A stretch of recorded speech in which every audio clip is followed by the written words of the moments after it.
ആരാണ് സന്തോഷം ആഗ്രഹിക്കാത്തത്?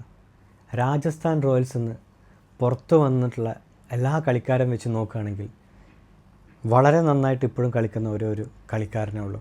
അത് ജോസ് ബട്ട്ലറാണ്.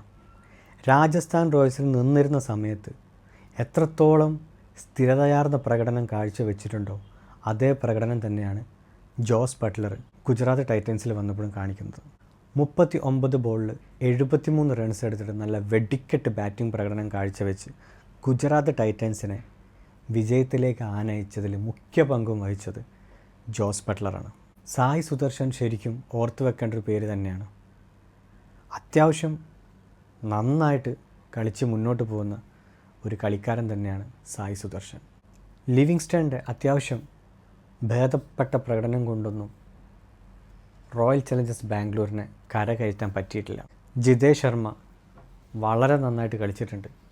പക്ഷേ ബാംഗ്ലൂരിൻ്റെ ആ ഒരു ഭാഗ്യം ഇപ്പോഴും ഉദിക്കാതെ കിടക്കുകയാണ്.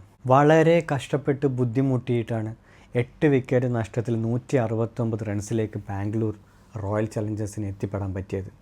പക്ഷേ വെറും 2 വിക്കറ്റിൽ അത് 17 ഓവർ 5 ബോളിൽ 170 റൺസ് എടുത്തിട്ട് ഗുജറാത്ത് ടൈറ്റൻസ് പുഷ്പം പോലെ പൊക്കിയെടുത്തു.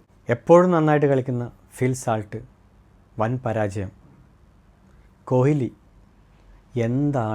കോഹ്ലിക്ക് ഇനി എന്താണ് ചെയ്യാനുള്ളത്? ഈ കളിയും കൊണ്ട് എന്തിനാണ് മുന്നോട്ട് പോകുന്നത് കോഹ്ലി?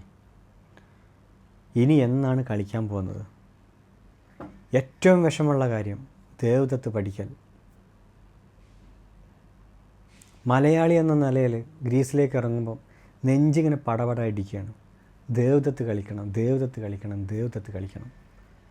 IPLൻ്റെ ആ ഒരു കുറച്ച് മുമ്പുണ്ടായിരുന്ന ആ ഒരു സീസണിലെ പ്രകടനമൊക്കെ വെച്ച് നോക്കുമ്പോൾ എത്രയോ നല്ല പെർഫോമൻസ് കാഴ്ചവെച്ചിട്ടുള്ള ദേവദത്തിന് എന്തോ ഒരു കണ്ണ് തട്ടിയിട്ടുണ്ട്.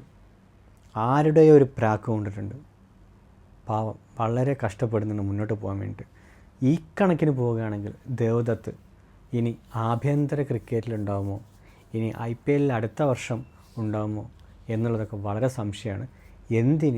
ഇനിയുള്ള കളികളിൽ ദേവദത്തിന് അവസരം കിട്ടുമോ എന്നതുകൂടി സംശയമാണ്. കാരണം അത്രയും മോശപ്പെട്ട ഒരു കളിയാണ് ഈ 2025ലും ദേവദത്തും കളിച്ചുകൊണ്ടിരിക്കുന്നത്. കഴിഞ്ഞുപോയ IPLലെ ഏറ്റവും നല്ലൊരു സൂപ്പർ സ്റ്റാറായിരുന്നു രാഹുൽ തിവാത്തിയ. ബോൾ കൊണ്ടും ബാറ്റ് കൊണ്ടും നമ്മളെയൊക്കെ വളരെയധികം ത്രില്ലടിപ്പിച്ചിരുന്ന രാഹുൽ തിവാത്തിയക്ക് അൺഫോർച്ചുനേറ്റ്ലി ഇപ്പോൾ ബാറ്റിങ്ങോ ബോളിങ്ങോ വല്ലാതെ കിട്ടുന്നില്ല. അതുകൊണ്ട് തന്നെ ശരിക്കും ഗുജറാത്ത് ടൈറ്റൻസിൽ രാഹുൽ തിവാത്തിയുടെ ആ ഒരു സാന്നിധ്യം ശരിക്കും മിസ് ചെയ്യുന്നുണ്ട്.